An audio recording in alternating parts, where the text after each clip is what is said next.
Hello everyone, I am Adarsh Rath, your host. Welcome to the Adarsh Rath report. So today we will talk about entrepreneurship and sustainability. So before I introduce our guest for this episode, I'll give a few facts and figures which will establish the relevance on this topic, which is entrepreneurship and sustainability. Uh, One is startup growth. So India has witnessed more than 48% increase in the number of green startups in the last decade, and this actually indicates a robust entrepreneurial ecosystem in the country, and specifically for the sustainable sector. Second is renewable energy investment. So India has attracted huge investments in renewable energy sector, and this of course reinforces the country's commitment to clean energy sector. Third is solar power growth. So India is one of the fastest growing solar markets globally. And then fourth is electric vehicle adoption. So according to various reports, India has a goal to achieve 30% electric vehicle penetration by 2030. And both the government, industry, and in fact the entrepreneurs are working hard to achieve this goal. And interestingly, the Indian market saw a surge in green bond issuance, which means this demonstrates a growing trend of financial instruments that supports sustainable and environment-friendly projects. Then sixth is circular economy potential. So as per the report by CII, adopting a circular economy in India could unlock more than $600 billion by 2050, which is huge. And the next is green job creation. So as per the reports by International Labour Organization, so by 2030, if there's a transition to green economy, India will generate more than 11 million jobs by 2030. So this is huge. And the next is government initiatives. Obviously, both the center and state governments in all the states, I'm sure, they've launched various initiatives for a green India, and with huge fund allocation and emphasizing its commitment to the sustainable sectors. And the sustainable agriculture investment, it is not just about the agriculture but the entire value chain. So there's a growing interest in environment friendly farming practices. And the last one is corporate sustainable reporting. So Indian companies are increasingly focusing on sustainable reporting, and last year more than 70% of Indian Nifty 100 companies, they've published their sustainability report. So this highlights there's a shift towards more transparent and sustainable business practices, right? So with all these interesting facts and figures, today I will introduce our guest. So we have Sanjogita Mishra, and Sanjogita is an engineer and ex-IIM graduate. She has more than 2 decades of experience, and first decade was mostly in the IT sector. She has worked with Infosys, Tech Mahindra, and blue chip companies like these. And then the next decade, the next 10 years, she's been promoting skill development and entrepreneurship amongst youth. She's definitely a skill champion, and then she has led skill development and employability programs in Commonwealth Asian countries. She's currently leading the skill and entrepreneurship development initiatives of Tata Community Initiative Trust for Odisha Skill Development Authority. Interestingly, she's a trained hypnotherapist, and a theater artist. So I must mention that she's on Netflix. So before we get into interaction, please tell us, what is this trained hypnotherapist mean? Thank you, Adarsh. The hypnotherapy is a practice by which you tap the subconscious, and subconscious mind is the manifesting mind. It is about 6,000 times stronger than your conscious mind. Okay. So conscious mind is the one that experiences the world, but subconscious mind is the one that manifests the world. So hypnotherapy is a technique where you tap into the subconscious mind to manifest things in your real life. Interestingly, so I must tell the audience we are in all right senses, and we are not hypnotized. So we have to have another episode to talk about it. Talk about it, yeah. So anyway, so coming to the topic, which is entrepreneurship and sustainability, and we'll also talk about skill, because that is where your expertise lies. See, can you tell us about your inspiration as in you have done your engineering and then MBA and then skill, so what made you to get into skill sector?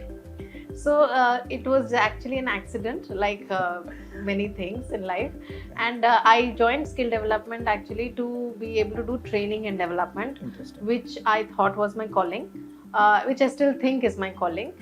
So after having 10 years of experience in the IT world and having achieved whatever a middle class person tries to achieve, I realized that it doesn't give me the kind of satisfaction that I'm looking for, and that is when I came to know about this demographic dividend, that India is the youngest country in the world, and if we have to do anything for the country. And what is demographic dividend? So for the audience. Okay, so India is one of the youngest country in the world. That means the demography of India is tending towards people from 18 years to 35 years, and so majority of the population is from 18 years to 35 years. So if the country has to progress, it has to progress in this bracket, in this time zone, when the majority of the citizens of the country are in this bracket, because they are economically productive at that time. Interesting. Okay. So we have to cash on it. So there's a limited time period, and if the country does the right, takes the right steps, then they are economically progressed. If they do not, then the same thing becomes a disaster as well, because there is so much manpower and they're unskilled, they are unable to be economically productive, and they become a liability to the state. So in Indian context, where are we now? That's a controversial question. Okay. We've tried hard. Okay. You never know these things unless like they say, hindsight is the. But if we compare China, I think this is advantage. I mean, India is an advantage in terms of the demographic dividend. No. Dividend, I'm not sure. But demographics, yes. Okay. Demographic can be said for sure. Dividend, we can't say for sure, and there are a lot of factors. So coming back to my journey, so I came to know about this demographic dividend, and I was very keen on contributing to the progress of the country, nice. the patriotic person that I am. So I met a gentleman called T. Muralidharan, who was the one who told me that if you want to do anything for the country, and if you love training and development, you should get into skill development. So that's how I came to skill development. Who's he? He is the founder and the director of an organization called TMI. Okay. And they were one of the pioneers in this skill development journey. When the government was not interested in skill development, they have been doing skill development since then. So that's how I came into skill development, and then I realized it is truly my calling. And then I wanted to help young people take right decisions regarding their careers, because in India, unfortunately, people take decisions about careers based on their friends' career choices, based on some uncle's advice. Societal pressure, yeah. Societal pressures, yeah. So I thought I should work in this space. And entrepreneurship is somehow the last resort in our society, especially from our generation, my generation. It is not a especially choice. In tier 2, tier 3 cities. Yeah. Yes. So everybody is looking for a job. So that's my inspiration. Very nice. So this happened 10 years back? You began your journey, 12 years back. So because you've contributed a lot in terms of skill development, but can you tell us about your initiatives that are contributing to entrepreneurship or employment opportunities in sustainability sector? Okay. All right. So I currently work within the ITI system in Odisha. And within What is ITI? so ITI stands for Industrial Training Institute. There are about 70 ITIs of Odisha government in the 30 districts of Odisha, and currently I am working with them in imparting employability and life skills training to all the students who are enrolled in these ITIs. So ITIs were typically those institutions created by the government of India for creating skilled manpower. But seeing the demographic dividend, we understood that the capacity of the ITIs are not enough. And that is when there were other PIAs, project implementing agencies, and the government got into it, and there was short-term skilling, and all of the rest of the skilling story started. But ITIs, which were traditionally in charge of creating employable people in the skilled sector, were also not functioning very well. Okay. As for various reasons, like government institutions that fail to actually perform much. But somehow in Odisha, we've been able to revamp the whole system, and there has been tremendous effort from the government, from the private sector, and from all parties. I think nobody's left a stone unturned, especially in Odisha, to make the ITI system vibrant and effective and helpful for the youth. How's private organization contributing to just like my organization, which is Tata Strive. Okay. So there's public-private partnership that they come. Then there's industry alliance that they are doing. Okay. So all the right steps were taken. Then there is a collaboration with Singapore government, ITES Singapore, that has collaborated to establish the World Skills Center here in Bhubaneswar. So that is one part of what is happening in my skill ecosystem, you can say. The second part that Odisha government has done is to promote entrepreneurship, and that's a flagship program that was started by the Odisha government, which is called the Nano Unicorn program, and it's a special program to only help those people become entrepreneurs who are skilled in Odisha. So they should have a skilled they should have a certificate in some core skill, and then even if they don't have the money to get a bank loan, then they can get a collateral free, refundable grant, as we call it, from Odisha government. Actually not the government, it's a philanthropic fund that is arranged through Tata Strive from various organizations, a CSR fund, you can say. So these are the two big initiatives we took here in Odisha in my current capacity as the leader for Tata Strive's implementation in Odisha state. This is really helpful, I think, for the people of Odisha. Even though a lot has been done by the government and the private bodies, there are still few challenges in the sustainability sector. Can you please highlight a few key sustainability challenges that you see globally, India, and in Odisha? Okay. Can you talk about few challenges you see in the sustainable sector globally? I'm going to take a long time to say this. So sustainability itself has got three components to it. First component is first or second or third, all three components are equally important. One of them is social inclusion. Second is environment, the effect on environment or environmental preservation. And the third one is economic progress. Now, unfortunately, the balance has been lost, and sustainability has been interpreted as economic viability for a long time now, until we woke up with the climate change issues that we could feel. Now, the whole problem with sustainability as a structure itself is that it's a very slow process. The effect that we are having on the environment is very slow. So it is very difficult for human beings to grasp the problem. If you have a disaster, if you have an earthquake, or if you have a flood, it's an immediate crisis, and one can see and react to it.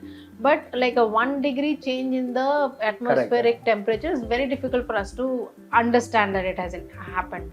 Though we are all suffering from it, there are diseases, there are many other things that are happening in the environment. So first of all, since what we do not see as an immediate crisis, we do not react to it. We have the tendency of pushing it away, of saying it's not a big deal, we can deal with it later. Secondly, even if you believe and if you understand the problem, how much investment would you make here? Let us say you switched off all your lights and fans and stopped using AC for a month. Would it make a difference to the global warming? It would not. So the fact is, nobody's nobody takes the bottom line responsibility, because not one person can make the difference. Everyone thinks that way, so it's actually not Yeah. happening. Yeah. What will if one person does this, how much difference will it make? And then nobody does it actually. Then the third is, like in management, they say if you can't measure something, you can't improve it, or you can't make a difference. Correct. I really don't agree to that, because all the things that really make a difference are unmeasurable. So any CSR fund that is spent, they want a measure, they want a report. Yeah, they want a report. How much can you measure the impact? How will you measure the impact? Even carbon Footprints. carbon footprints, they're not very easy to measure.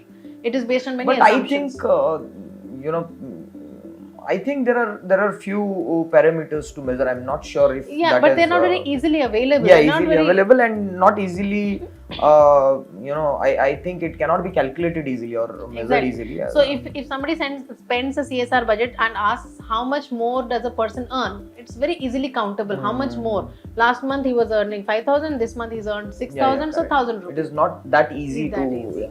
So it is very difficult to measure, and people are not interested in doing things that are long term. We live in a world of 2 minutes Maggie and quick solutions. And we live in a world of convenience actually. That is very important. Convenience, consumerism, all of these things have badly affected the ecosystem. The westernization, what we think is right, what we think is development, everything has gone wrong from the beginning, looks like. What is consumerism?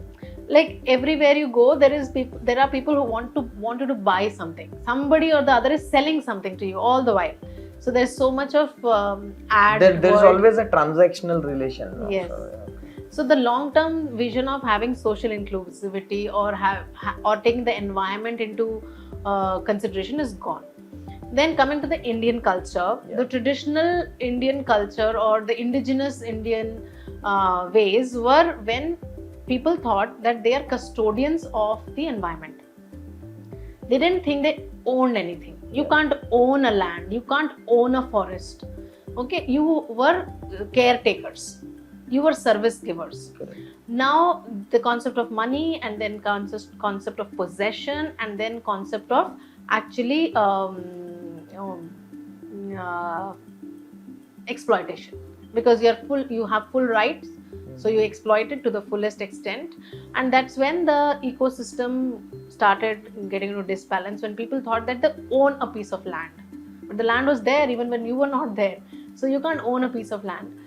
So the challenge in India is actually lesser than the rest of the world, but ironically, the climate change issue does not see this karma theory, if you say, like the person who creates the problem is not the person who pays for it. The whole world pays for it, and in fact the person who doesn't create it is the one who pays the most. Correct. Because the most vulnerable communities are the ones who are not able to afford the means to cope with it. Correct. So that's the challenge within India, I would context, say, in Indian context. Odisha is a lucky state, I think, as compared to other metropolitans, and but there are. But it will not take time to reach to that bad state if we are not aware. But the good thing is that now people are aware. But now there's a game. It's like it's a race. Whether we take the steps first or the environment deteriorates faster. So I think I guess we'll meet it midway somewhere. We'll find some way. But you're sure that it will meet somewhere. So disaster will happen. It's better to be optimistic. Yeah. So you have been working for youth. I mean, skill development and entrepreneurship amongst youth. So there's I have a question on youth, but before that I must tell the audience that with respect to youth and sustainability, there are a few key points. So there's some progress. So there's one is the youth in India are increasingly showing interest towards the sustainability sector these days. And there's a growing awareness in terms of what's happening in and around environmental issues and the need for sustainable development. And in fact, many young, the second point is the entrepreneurship. Many young entrepreneurs are taking up this as a challenge, and they are establishing startups which is focused on sustainable sector, renewable energy, eco-friendly products, waste management, and all those things. Even the educational institutes whose primary audience is youth, they are also incorporating sustainability into their curriculum. That is a good thing. Government has also taken a lot of initiatives, including national youth policy, and which aims to engage youth. And there's job opportunity. In fact, yesterday only I was discussing with our alum. There's a placement head, and she was saying companies are now looking forward to recruit graduates who are aware about sustainability, and then they have this inclination towards doing something for the sustainable sector. And there's a lot of tech innovations in every sector. That is one. And then there are a lot of international collaborations happening. Indian youths are participating in international forums and exchange programs. In fact, I was lucky enough to be one of the participants from India, sent by Ministry of Commerce and MSME Odisha for an international exposition. So I actually understand there's a lot of things happening in India and globally also for youth and specifically in this sustainability sector. But because you have worked a lot for the skill development and entrepreneurship amongst youth, so what do you feel? How can young entrepreneurs and individuals get involved in this sustainability initiatives? And what do you think they can play a role in the challenges we discussed? Yeah. I mean, in addressing the challenges, all the challenges that we discussed. So I'm also very happy to see the focus on entrepreneurship by the government and by the education system. Correct. And like when we were in school, we never had a subject on environmental science. Correct. Now it's a compulsory subject in every school. True. So one thing is good that by the time the child comes out of the school, he's understood that there's a sustainability challenge and he has to be aware of it. Now, whether he does something about it is another question. Then there's a separate bracket of entrepreneurship. I'm just treating sustainability and entrepreneurship as two different Segregating things. these two, yeah. So on the entrepreneurship side, I would say that the youth now is more confident and more risk-taking, because their Correct. basic needs have been taken care of. So that roti kapda makan is no more their lookout. They're looking for meaningfulness in life. And sustainability does create some amount of challenge in front of them, that yes, this is a problem worth working for. And it has become such a calling of the hour that it is like do or die now. If you do not find a solution, you don't survive. So there has been a lot of work on these spaces like electric vehicles, like green energy, like green biofuel. So a lot of research is happening and young people are coming forward and they're taking risks. At the same time, startups is also becoming a fashion. So, which is good. Even though it's just a fashion, even though people do it for some time before they jump into more convenient job roles, at least for some time they've done it. So that has gained through that they've gained some experience, and through these small steps of innovation, Correct. they've probably added value to the long journey of innovation that is required right now, because we really need some good solutions, quick solutions, and economically viable solutions, because our brains are so tuned to the economics. So I think youth is taking a lot of initiative in this space, and government is really creating this ecosystem, trying to create the ecosystem. What has not come through with the same speed is the parental mindset. Parents' mindset is still stuck in the times that our children should get a job, get a well-paying blue chip job. companies, and then Yeah. Now these blue chip companies, they have a role to play, because they are the ones who should be coming forward to fund the viable solutions or the innovations of the young people, or give the young people that space to innovate or find solutions for the problems in front considering of us. the long-term benefits. Correct, even if they don't see instant economic benefit. Correct.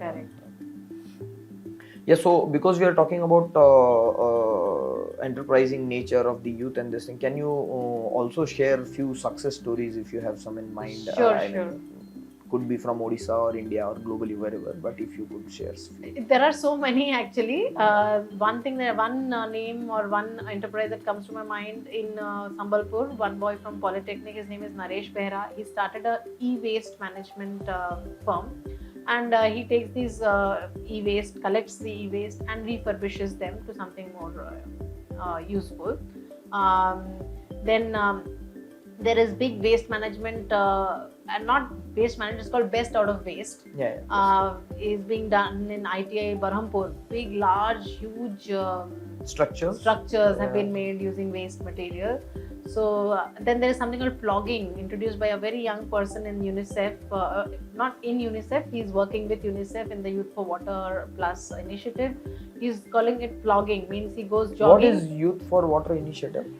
So Youth for Water is an initiative by the UNICEF where they want to create a network of partners to make youth aware of the problems of water and wash, basically. Earlier it was only Youth for Water, now it is Youth for Water Plus, because the scope has increased from water to sanitation to health, hygiene, everything else. Very nice. Yeah. So coming to this person's innovation, he started doing plogging. Plogging is jogging, and while jogging you pick up plastic that you see on the way. Very nice. So it's like really a catchy name, and then you post your Instagram photo doing that. So it's Very the nice, Gen Z way of doing things. And then there are many people who are doing this old sari ka recycling. A lot of recycling is happening.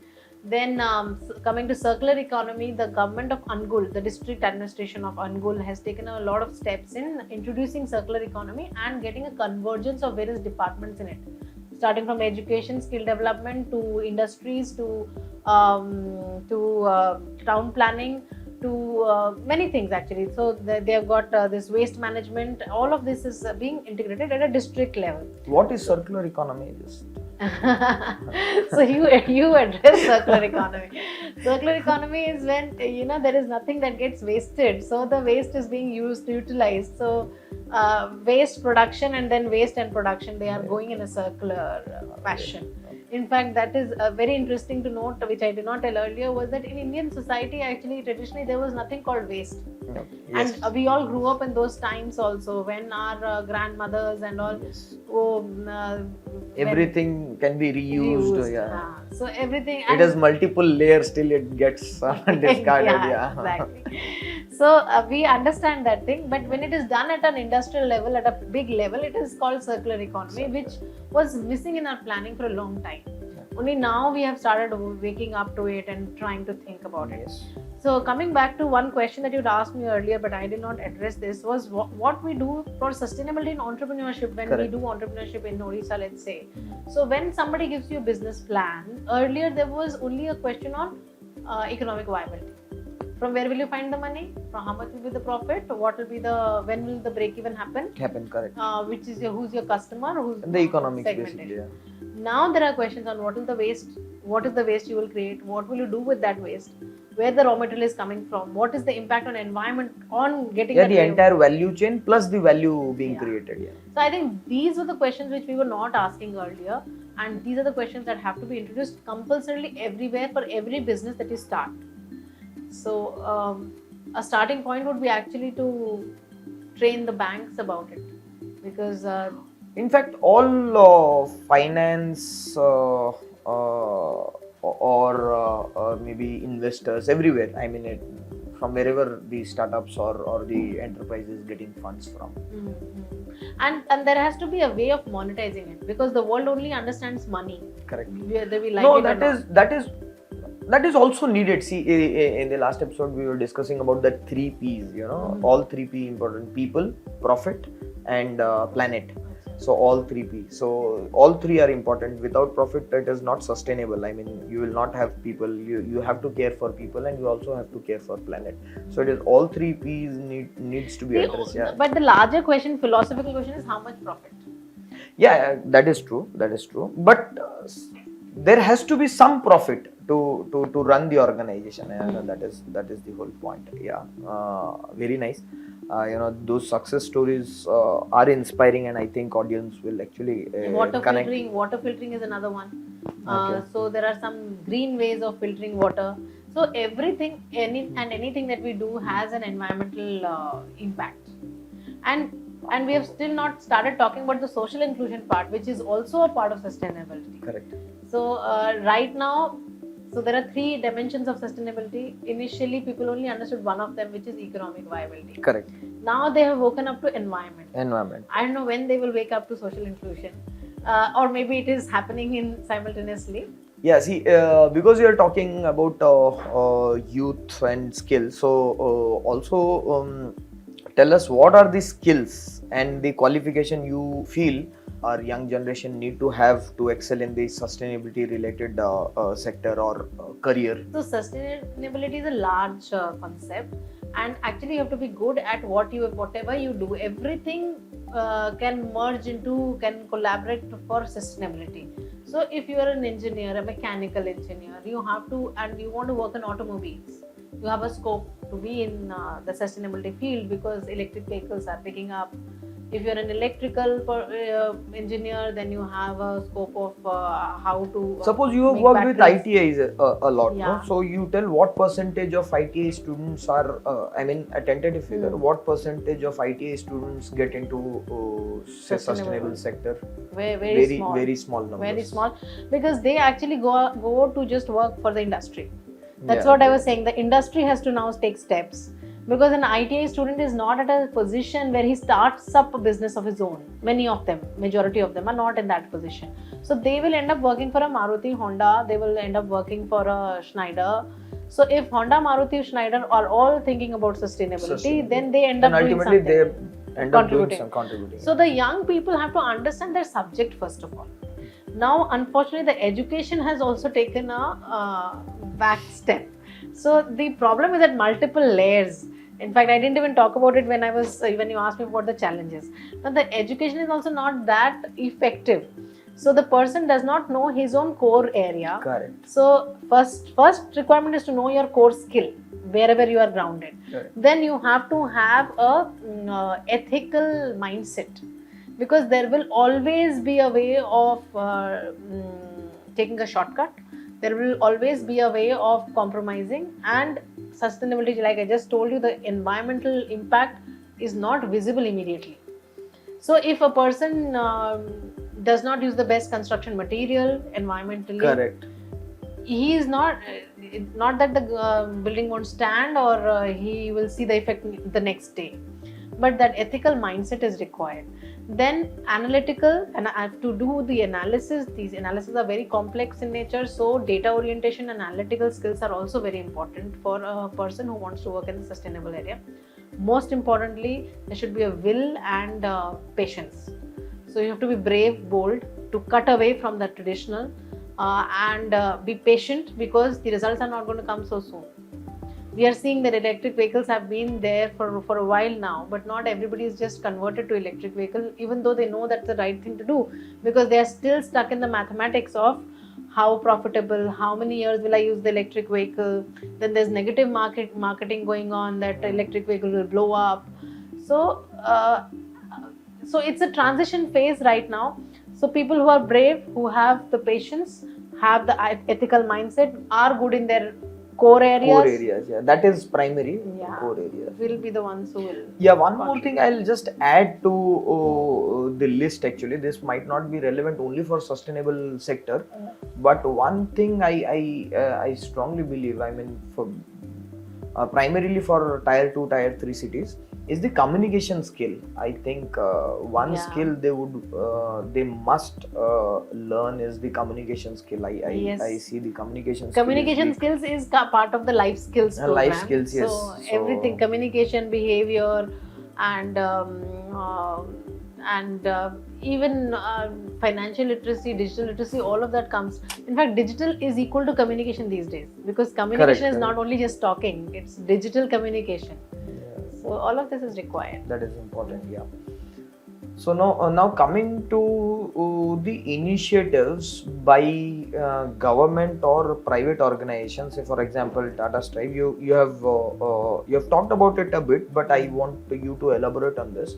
What initiatives or support or the resources that government or private organizations provide to the aspiring entrepreneurs or the enterprises. Or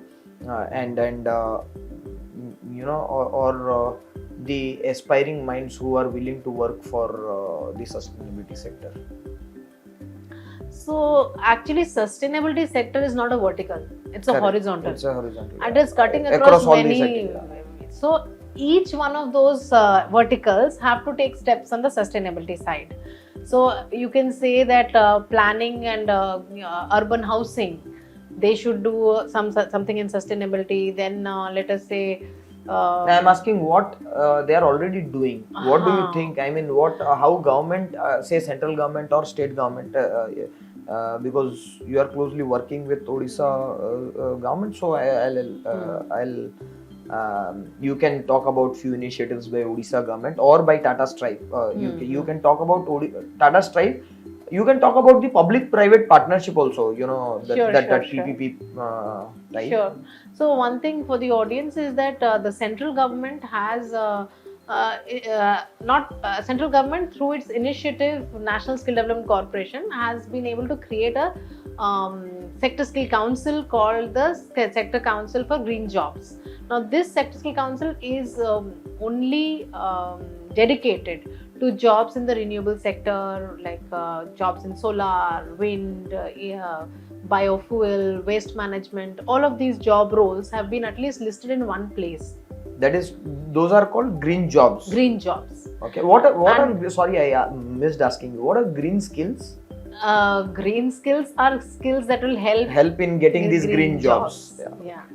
So it could be like, how will a battery store solar energy? Okay. Now this could be a green job or a so green in skill. ITI, is there a different vertical for green skills? No. or in any educational institutes? Unfortunately not. No. So when in ITI we are doing automobile training, we have a small portion called EV, electric vehicle. For solar, we have a solar PV installer as a course. But we do not have green jobs as a separate. Green skills as a separate vertical. We don't have. In fact, that's something that the government can start thinking about. That we or can the have private organizations also. Yeah. I mean, at least the educational institutes. Yes. Or even in the government sector, see, for some time there was no Ministry of Skill Development. Yes. Earlier times. But they created a Ministry of Skill Development because they wanted to focus on skills. Similarly, there could be a ministry for only sustainability. And they could cut across other places, and then see there is these days I'm sure you are aware there's a school of sustainability in our in our college.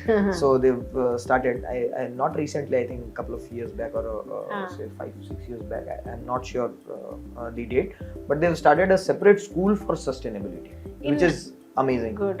In Delhi also there is Terry. So there are some pockets, initiatives happening, but not at a large scale. And then they end up becoming just environmental. They give these statutory compliances and advice to industries as to how they should set up their industry or something like that. But do they do innovations for the environment? No. That will come from the core sectors. Like electrical, like mechanical, like petroleum, not petroleum, like the alternate to petroleum, biofuel. So alternate fuels, alternate energy, the sectors. Yeah, so I also wanted to add that just within the skilling ecosystem, there are these district skill consultants, or they're called district skill experts, I think. In every district, government is. Driven by just the state government. Yes. Okay. So you are not aware if that's happening in other states. No. Okay. So in Odisha there is very interesting. The district employment officer is now renamed as district skill expert, and they will be helped by CM fellow. What is CM fellow? Chief Oh, Minister's Chief Fellow. Minister's, Yeah. okay, a fellow program. something. Fellowship Okay. program. So earlier we used to have Mahatma Gandhi National Fellowship Program under the Sankalp scheme from the government of India, India. where all states got these fellows, and these fellows were we do 2 years with the state doing some developmental work here and continue their education in IIM Bangalore in public policy. This for who's the target audience here? So they are who takes up these Yeah, jobs. yeah. So people who wish to create their careers in social development, or Okay. even people who want to become With what public qualification? servant, graduation, Graduation. or post graduation also is allowed. And how do they apply for these, There's these all fellowships? India, or there's an all India Okay. call for paper By call- central government? Yes, call for application. It used to be. Now it is going to be discontinued. So Oh, now why? that it is going to be discontinued, lack of funds. Okay, like a fund. So then state government wants to start another one, Oh, very equal nice. one. Okay, okay. Called- So respective state governments can do take their up. can take up. If Yeah. they can find a way. So Odisha is keen, and here they have given a clear indication that the district can take their own call on the areas where they want to do the skill development. So Okay. sustainability could be one of the focus areas. Any district could take up, or across all the things that they pick up, they can have a sustainability focus. Okay. So sustainability is more like a lifestyle. Lifestyle, yeah. Everyone should own it. I mean, Yeah. including government, private, and individuals. Yes. Right? Yeah. And everything you do, there's a scope of becoming more sustainable. Yeah, correct. That is true. So,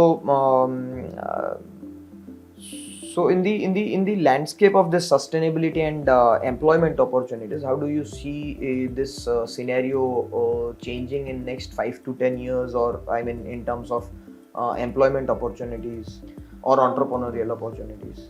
So certainly in employment scenario, there will be a lot of jobs created in electric vehicle sector. I am 100% sure. In solar sector, 100% sure. Waste management, solid waste management, very, very upcoming fields. So people should actually opt for these fields now and get degrees in this. In entrepreneurship, it is still going to be a tough call. Because a startup is already struggling to be economically viable. On top of that, now they have to be sustainable, it's environmentally relevant and sustainable. So it's actually a tough call. But if there are large organizations backing them, or large funds, whether it's from private sector or from the government, if there is some scheme to back them up only for sustainability, then it will be a great initiative. In fact, UNICEF started this washpreneurs. Washpreneurs is anybody who wants to be an entrepreneur in the wash area. Oh, interesting. So I've come across this word called ecopreneurs. ecopreneurs. Ecopreneurs. What this is what? Washpreneurs. Washpreneurs. Oh, interesting. So, but unfortunately, the funding for seed funding is missing. So there's training and everything, but there's for the seed funding, again we are dependent on the private sector, the CSR funds. Some of the companies have come across, have come forward, but still I am not seeing a dedicated effort only for sustainable business ideas, like business ideas that are helping in the environment. We will only fund them. That kind of a proposition I have not heard so far. Okay. Yeah. So, because we are coming towards the end of our discussion, so do you have any? This is not the last question, so just towards the end of discussion. So, what advice would you want to give to young people, you know, who are passionate about this sustainability, not as a sector, but in general sustainability, and but they want to really create positive impact in the society or in their respective fields they are working on? So my advice to young people is who are passionate to bring in sustainability as a focus area for their work is to be patient, is to be brave, and is to pursue meaningfulness in their life than economic growth, immediate economic growth, or comforts. The journey towards sustainability is full of hardships, and that is why not many people have taken it so far.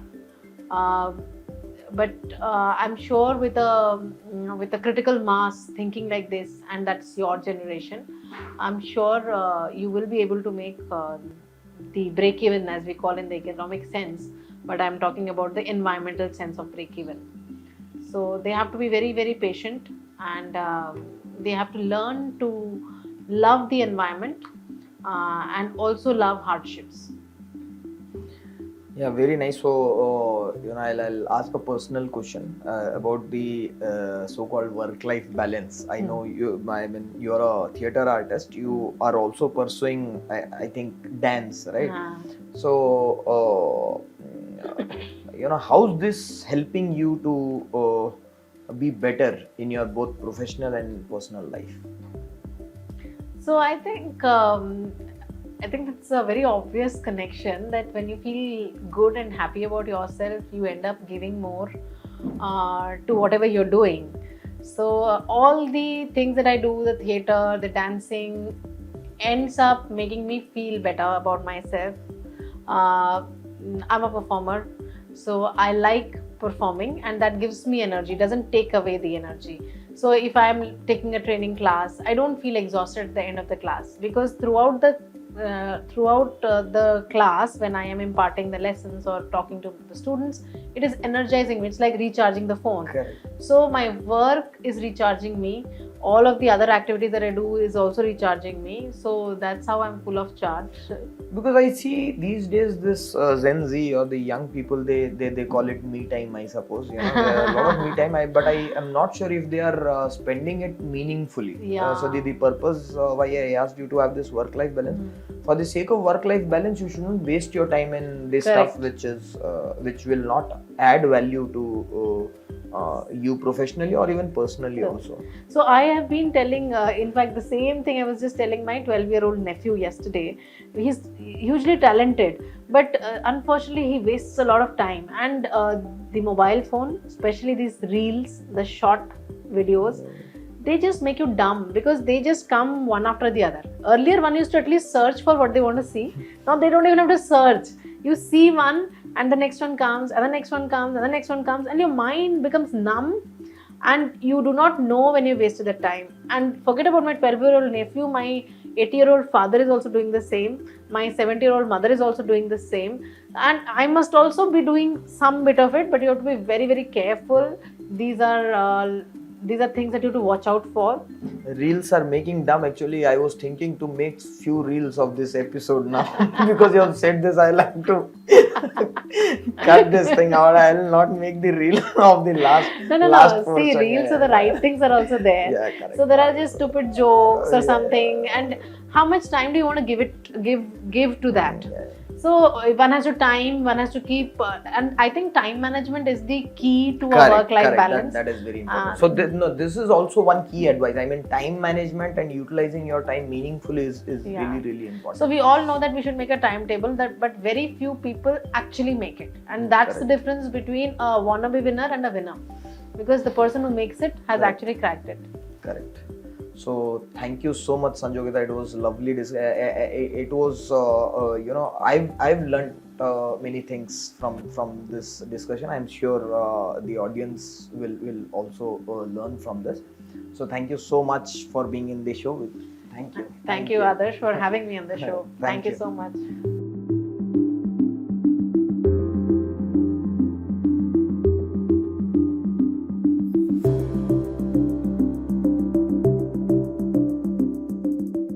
Thank you for watching the show. I hope you found it relevant and meaningful.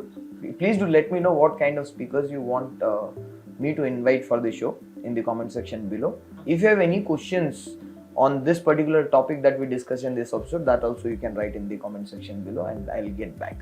Thank you. Stay tuned, stay happy, stay healthy. Thank you.